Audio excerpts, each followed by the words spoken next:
Big boss Malayalam season 6 ഇന്നലത്തെ ലാലേട്ടൻ്റെ എപ്പിസോഡിൽ ഒന്ന് രണ്ട് പേരെ കുറിച്ച് എടുത്ത് പറയണം എന്നുള്ളത് കൊണ്ടാണ് ഇപ്പോൾ ഈ വീഡിയോ ചെയ്യുന്നത് കേട്ടോ. അതിൽ ഈ വീഡിയോയിൽ സംസാരിക്കാൻ പോകുന്നത് മറ്റാരെ കുറിച്ചല്ല, ജാസ്മിനെ കുറിച്ചാണ്.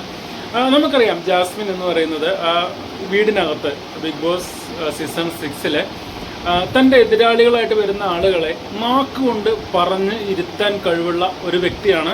തർക്കത്തിൽ ജാസ്മിനെ പറഞ്ഞു നിൽക്കാൻ ഇപ്പോൾ ആ വീട്ടിൽ അങ്ങനെ പറഞ്ഞു നിൽക്കാൻ കഴിവുള്ള ഒരാൾ ഇല്ല എന്നുള്ളതാണ് എൻ്റെ അഭിപ്രായം.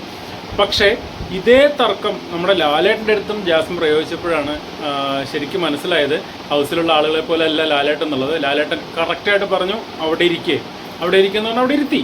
ആദ്യം ഒരു അഭിപ്രായം ചോദിച്ചു സിജോ റോക്കി തമ്മിൽ ഉണ്ടായ പ്രശ്നത്തെക്കുറിച്ച്. അപ്പോൾ ജാസ്മിൻ പറഞ്ഞത് ഞാനത് അത്ര കാര്യമായിട്ട് എടുത്തിട്ടില്ല എന്നുള്ളതാണ്. പിന്നീട് അത് അയ്യോ അങ്ങനെ പറഞ്ഞത് പുറത്ത് നെഗറ്റീവായി പോകും എന്നുള്ളത് ആ ഇടവേളകളിലാണ് ജാസ്മിൻ മനസ്സിലായത്. ഇടവേള കഴിഞ്ഞ് ലാലേട്ടൻ വന്ന സമയത്ത് അതിനെ ന്യായീകരിക്കാൻ വേണ്ടിയിട്ട് കൈ ഉയർത്തി എണീറ്റു. കണക്കിന് കിട്ടി ലാലേട്ടൻ്റെ കയ്യിൽ നിന്ന്.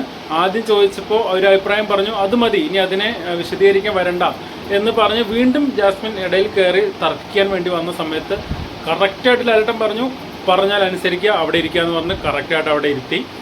പിന്നെ മറ്റൊന്ന്, എപ്പിസോഡിൻ്റെ അവസാനം നമ്മളിതിനു മുമ്പ് കണ്ടിട്ടുണ്ട്, ചായയിലേക്ക് തുമ്മിയതിന് ശേഷം ആ ചായ ബാക്കിയുള്ളവർക്ക് കൊണ്ടുപോയി കൊടുക്കുന്നത്. അത് തീർച്ചയായിട്ടും ലാലേട്ടൻ ചോദിക്കുമെന്നുള്ളത് നമുക്കെല്ലാവർക്കും ഉറപ്പായിരുന്നു. പക്ഷേ ലാലേട്ടൻ അവിടെ ചെയ്ത ആ വീഡിയോ കൂടെ അവിടെ കാണിച്ചു. ആ വീഡിയോ അവിടെ കാണിക്കുകയും അതിനുശേഷം പേഴ്സണൽ ഹൈജീനെ കുറിച്ച് സംസാരിക്കുകയും ചെയ്തു.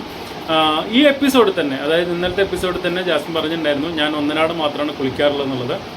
അതുകൊണ്ട് തന്നെ ലാലേട്ടൻ പേഴ്സണൽ ഹൈജീനെ കുറിച്ച് എടുത്ത് സംസാരിക്കുന്നുണ്ടായിരുന്നു. അത് മറ്റാരെ കുറിച്ചല്ല, ജാസ്മിനെ കുറിച്ച് തന്നെയാണ് എന്നുള്ളത് ജാസ്മിൻ്റെ ആ ഒരു സ്റ്റേറ്റ്മെൻറ്റ്, അതായത് ഞാൻ ഒന്നരാടെ കുളിക്കാറുള്ളൂ എന്നുള്ള സ്റ്റേറ്റ്മെൻറ്റും ഈ ലാലേട്ടൻ്റെ ഇത് എടുത്തുള്ള പ്രയോഗവും തമ്മിൽ നമുക്ക് കൂട്ടി വായിക്കാം. തീർച്ചയായിട്ടും അത് ജാസ്മിനെ കുറിച്ച് തന്നെയാണ് പറയുന്നത്.